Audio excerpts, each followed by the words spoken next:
Alright guys, so this is Firefox F7, a tabletop electronic game from Grandstand, released in 1983.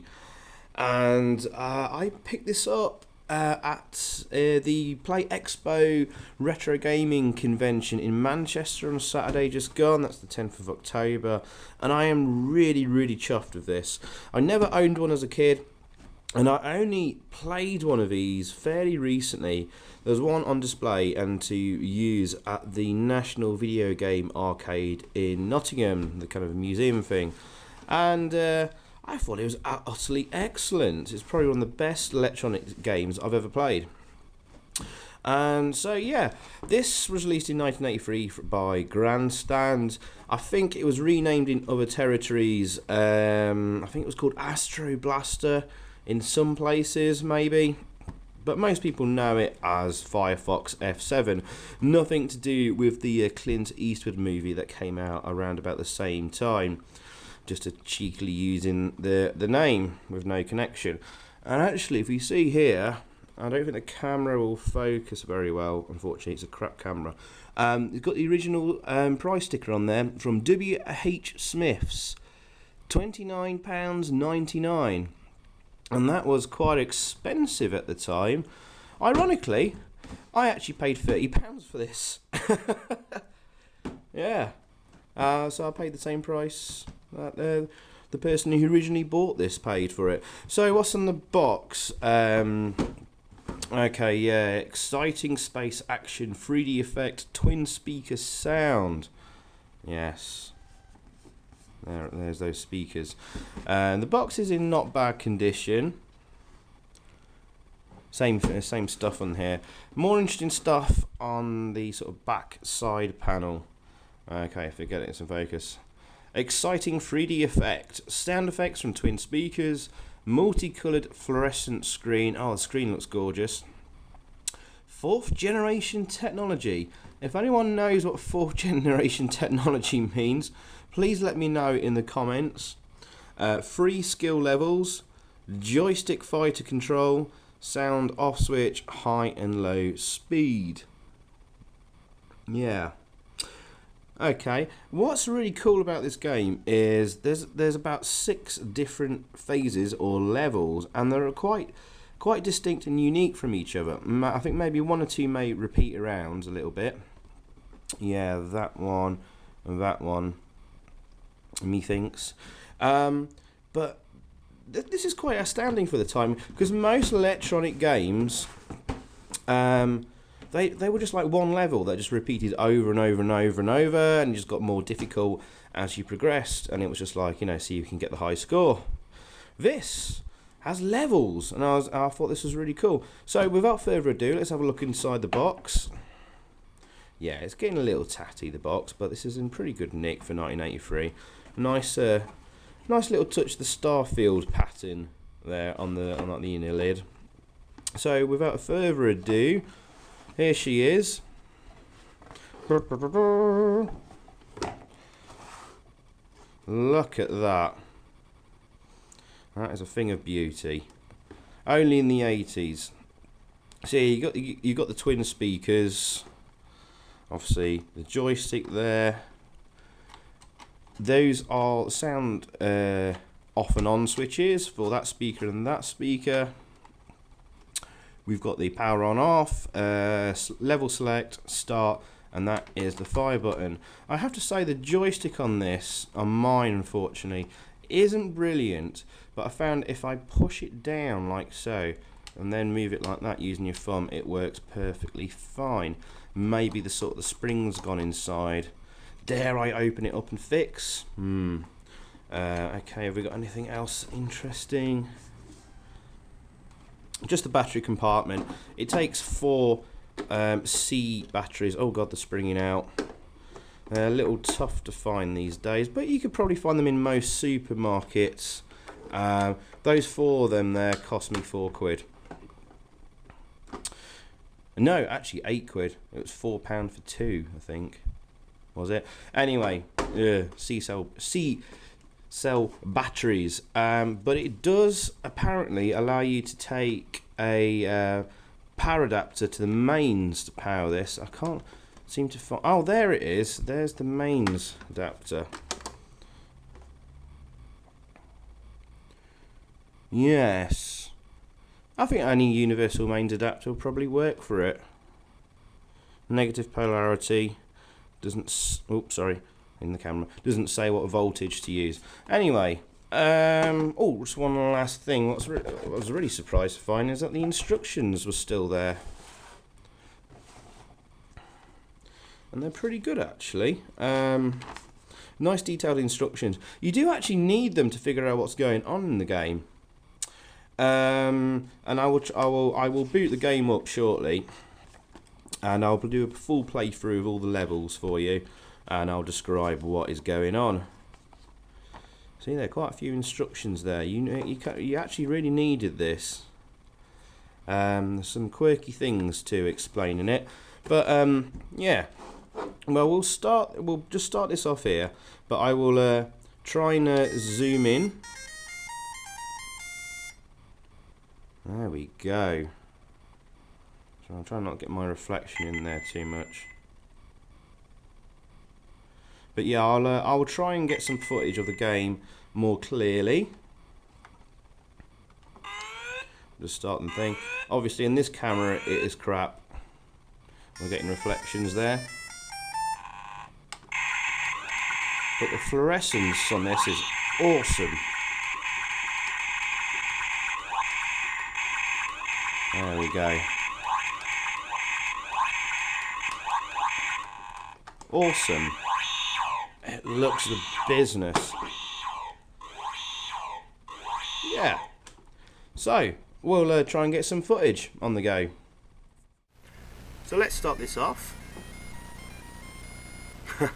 Thunderbird's music there. Yeah, they plagiarise a fair bit of music in this game. Okay, this is my best attempt at recording footage, unfortunately. It will focus. There we go. Yes, this is my best attempt. I've tried a variety of cameras, and this was the best out of the bunch, unfortunately. This is actually done on my smartphone, gaffer taped to the screen, basically, on a macro mode. It's about the best I can do. Anyway, stage one, obviously you're shooting the enemy spaceships. The blue vertical bars are radiation walls, and you must not touch them or you will lose energy.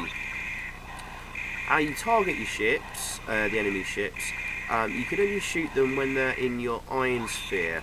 Now that's denoted by the blue and red sort of arrows pointing inwards towards the screen on either side of the screen, just above the centre. So anything along that line, called the iron sphere, and if you lined up correctly horizontally, you will score a hit. The spaceships on this level don't shoot back at you, so this is more target practice, but don't let them get to the bottom of the screen. So use your low and high speeds like I just did there. And that's the end of the first phase. You just want to score as much points as possible.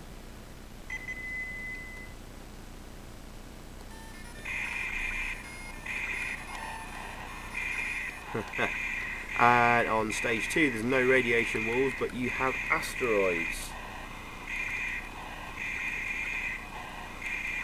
But the enemy ships don't fire back at you.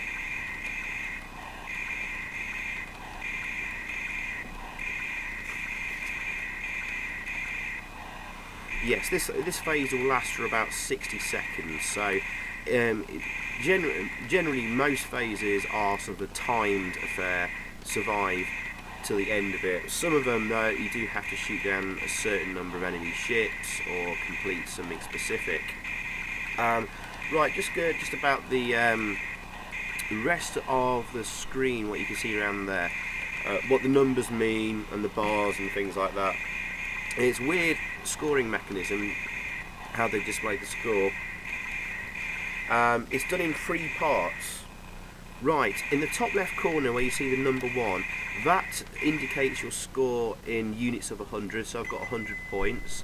The number 3 in the top right corner indicates your score in units of tens, so that's 30, so I've got 130. And as for singular units, that is the bar you will see appear in the bottom left. Okay, there you go, 2, 4. So I've got 134, that is my score at the moment. I hope that explains it. Right. And on the far right bar, that's your energy. You'll notice like there's a letter F, that stands for a full energy tank. When you lose all those units to the right, it will change to E, to empty, but you get another sort of set of 10 units there. Once you've lost that, all those units, when it goes on to E, that's game over basically. So yeah, stage 3.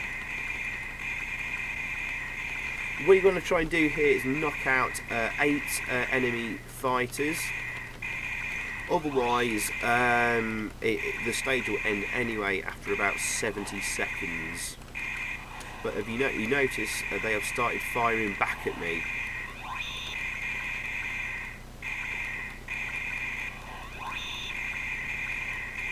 But you still progress if you haven't shot down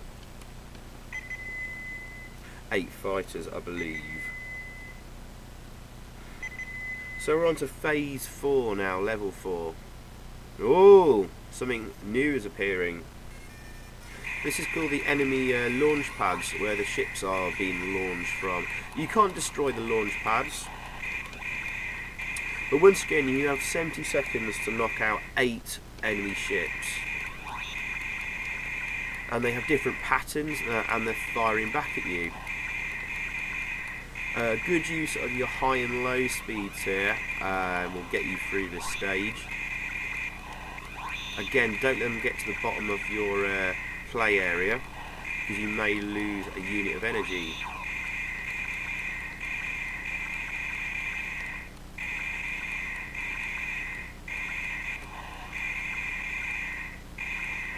Now I mentioned, I'm not quite sure, the instruction's a little confusing about like missing your shots after. It's supposed to take away energy from you after a certain number of missed shots, from what I can read, but it doesn't seem to happen. Oh, we've just lost our the first energy tank, which was F. We're now on E, so yeah, that is our remaining energy now on the right hand side bar. So yes, level 5, walls of radiation,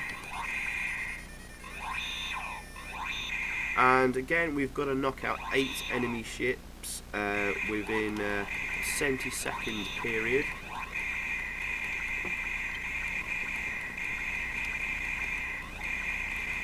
Again, don't let them get to the bottom of the screen, so move into low speed.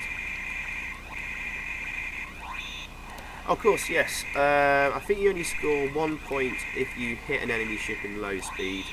I think it's 2 points in normal speed, 5 points if you're in high speed.